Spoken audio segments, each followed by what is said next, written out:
What's up guys, Mara here doing something different on my channel. Gonna start doing some build videos, some tutorials, some art stuff, but I figured I'd start off with a project for 2024 that I've been putting off for a while, and I figured, you know what, if I mess it up, I mess it up, let's just do it. And that is customizing this giant Megazord. Recently I went to Ranger Stop in Orlando, Florida, and I saw this massive, it must have been like, I don't know, 2 feet, 3 feet Megazord. It was super customized, it had lights, it looked rusted, it looked like a giant mech, like the way you picture it to look like in real life.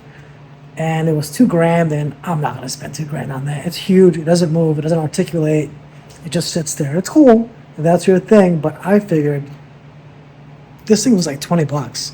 Is it not accurate to the show? Not really. It's from Imaginext, but I figured all the mold lines are there, all the little details are there. All you gotta do is just some paint, some lights, maybe like a really cool audio speaker circuit, and yeah, make it look just as cool as that $2,000 statue. See, I'm gonna go start the teardown process, break this thing apart, mark all the screws, get it with your paint. So let's do it. Okay, so the great thing about this Megazord is that it uses regular Phillips head screws, so anybody with a screwdriver at home can take this apart. Now there are some pressure fit pieces that we'll get into later in the video. So that was fairly easy, about 12 screws, everything slides out like a puzzle, and I just want to go over what I mentioned earlier, that this is a kid's toy, right? It's just simple colors, no details, maybe a few stickers, you know, it's as plain as day. It's meant to be played with for a kid and destroyed, but they took the time to actually mold all the details. So it's all there. They just didn't paint it, you know, save some money. So I'm gonna go ahead and just strip this down, paint it with some acrylics, fill in all those little details here, and then once that's done, I'm gonna weather the hell out of it so it looks like an actual real metal beat up mech. And if everything works out well, everything will still function. I'm gonna get rid of these little things here, probably sand them smooth, so I'm not gonna use that feature. Paint them silver so it blends in. The hardest part is probably gonna be the Megazord itself, because it's like part of the top here. I hate that thing. So I'm either gonna 3D print a cover or just, I don't know yet, we're gonna figure it out. But that's gonna be gone. The wheels and feet on this thing are pretty hard to take out, they're pressure fit, so use a flathead screwdriver and just take your time. Okay, update. There's a ton of screws you gotta remove just to take apart one of the legs. I think I counted like 14. So what I'm doing, and this is a good tip if you're ever taking anything apart, get a piece of cardboard, notebook, paper, some tape, and just catalog all your screws so you know how many goes where and you know what goes to what. Really helpful. You don't want to lose anything, and then you know as you're putting it back together you're missing like 5 screws. So yeah, just mark it down, tape it up, refer to it later. And I'm gonna get back to this. It's gonna take me a lot longer than I thought it would, but everything basically comes apart as is. Like this is one of the legs, one of the tires, they snap together, goes to this thingy, boom. Like it's gonna be really, really easy to paint. I'm so glad I didn't use glue. But yeah, once it's all taken apart, I'll organize some more and get ready for paint. Hardest part to remove by far is the pelvis area. There's 3 pieces that are pressure fit inside that I had to force remove with a screw bit very carefully to just pop those out, and off they came. I'm gonna go ahead and glue these back on in the future because they don't articulate, but just keep in mind and be careful. The upper torso is pretty straightforward. I just say be careful removing the chest area. There's tiny springs in there that you don't want to lose. They're very small and they fit together in a certain way. Aside from that, it's just make sure you don't forget where all the little screws go, especially for the head and the chest mechanism.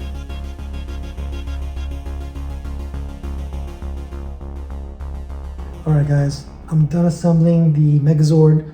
It took longer than expected, but now I'm going to go ahead and move to paint. I got this little Tester's acrylic paint, and I'm going to start with the saber-tooth tiger. Sorry. Yeah. I'm going to fill all that in, all those paint lines. Some white, blacks, and reds, and then I'll move on to the blue Zord. Let's do it. It was actually the legs that first gave me the idea to paint this Megazord. When I first bought the toy, I realized there was so much detail in this, but it just wasn't painted. So I thought if I gave it a paint job, maybe it would look it 10 times better, and yeah, here we are. I think the paint alone is just a big improvement overall. Alright, all done. This was a pain in the ass, but it's coming along. Gonna matte spray, dull it down, do some weathering, and then start with a blue Zord. Yep. I can't recommend Tester's paint enough. Again, I'm just doing 1 or 2 coats, but the first coat just comes on strong. I haven't prepped the plastic. This is just the raw plastic as is, and the paint goes right over it. Super smooth. Dries quick, and the colors are nice and bright, and this is just a starter pack I got on Amazon. So it's nothing really special, just generic Tester's model paint. I wasn't a fan of the big red buttons that really gave this thing a straightforward toy aesthetic. You know, I wanted it all to blend in together, and the best part is just sanding away those little bits of the buttons, give it a nice flat smooth surface that I could then prime and paint and blend it all with that silver paint that I got.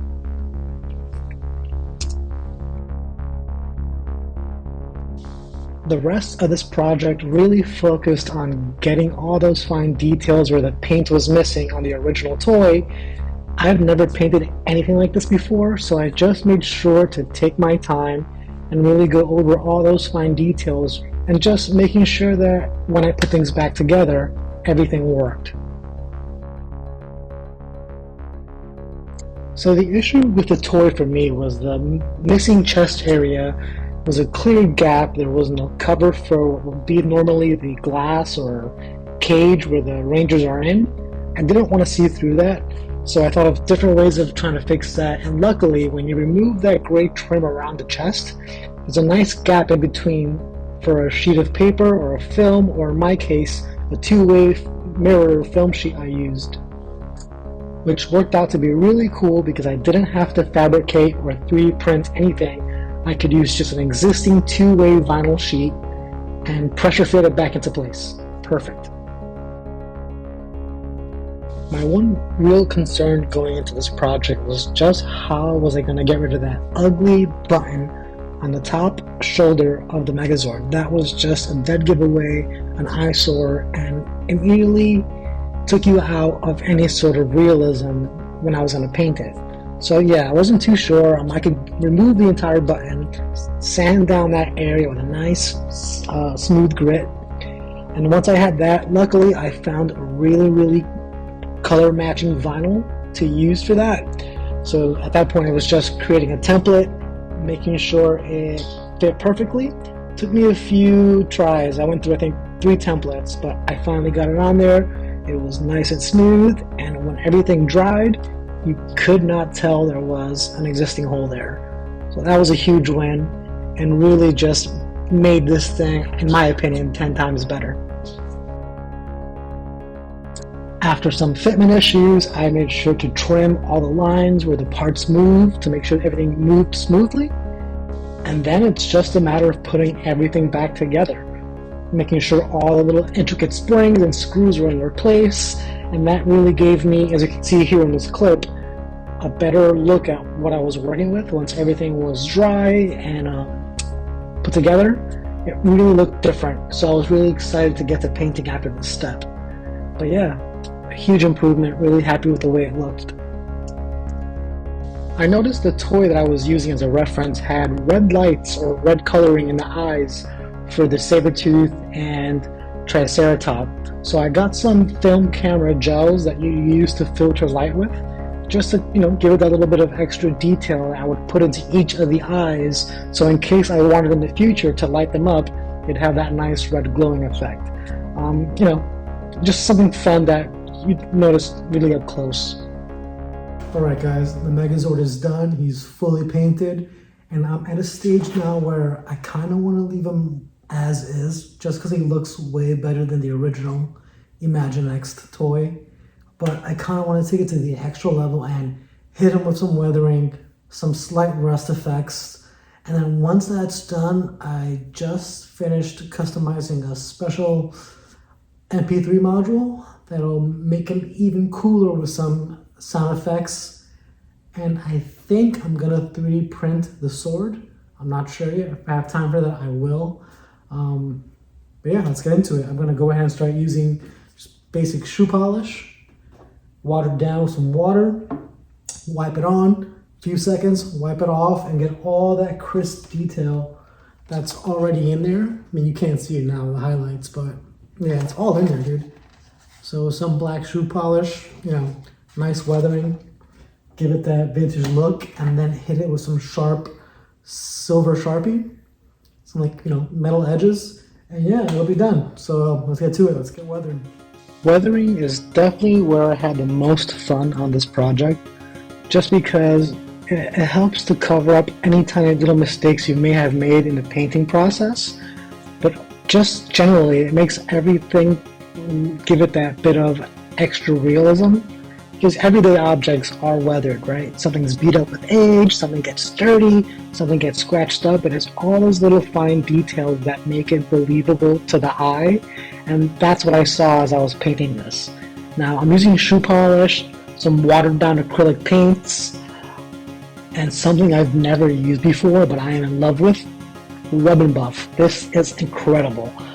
Just a little bit goes a long way, and it makes even the tiniest scratch or dry brush you do to an object give it that perfect metal sheen.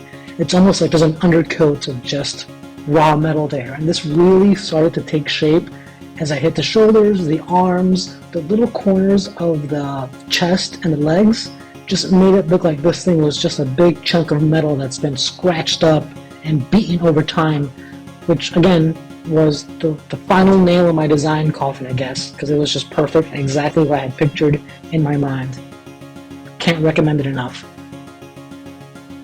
Once everything was dried, I'd go with one last layer of acrylic wash just to get those little fine crevices and hard to reach places with some extra bit of dirt and paint, just for that added realism. And it was just a matter of going over the face, and that's it. Just a little bit of more rust effect, some more splashes of silver, and then once this was done, I'd finally move over to the electronics. And for that, I'm using an FNTG01 sound module off of eBay or Amazon that I can then create custom MP3 clips that would be triggered by a motion sensor. So you walk past it, this thing turns on. We need Dinosaur power now! Mastodon! Pilot Axel! Triceratops! Saber-tooth tiger! Tyrannosaurus! We need dinosaur power now! I didn't know it at the time, but the original board I was using was broken. It didn't regulate the power correctly, so it wouldn't light up the lights that I wanted to use for the Megazord's head. So after about a week, I got a replacement board, and everything here is pretty straightforward. There's very minimal soldering. It's just fine-tuning the motion sensor to trigger the right sound, which you can also custom make and custom trigger to play at a certain time. One of the cool things was that the motion sensor I used was the exact same size as the space inside the saber-tooth tiger's mouth, which is a really cool surprise, and it just worked out perfectly that way.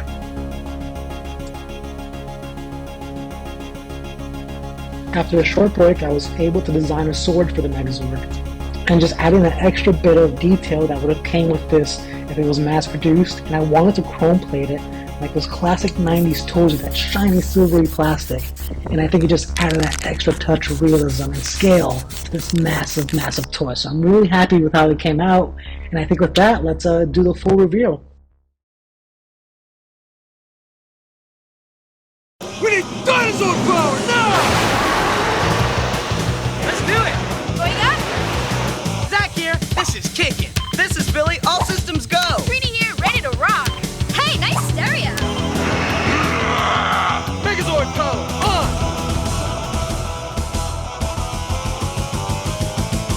Go, go, Power Rangers!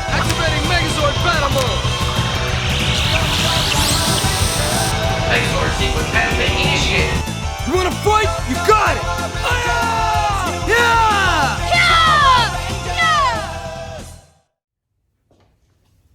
Alright guys, it's done. Here it is. My custom one-of-a-kind, was a 26-inch Megazord next to the original toy.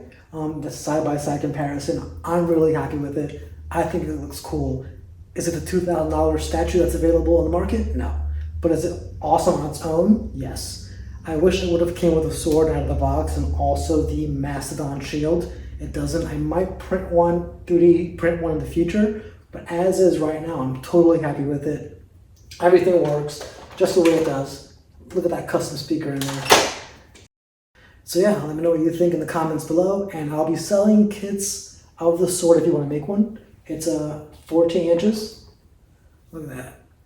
And there'll be a link to my eBay store in the description, so yeah. If you have one, have fun. Let me know what you think in the comments, and until next time, peace. May the power protect you always.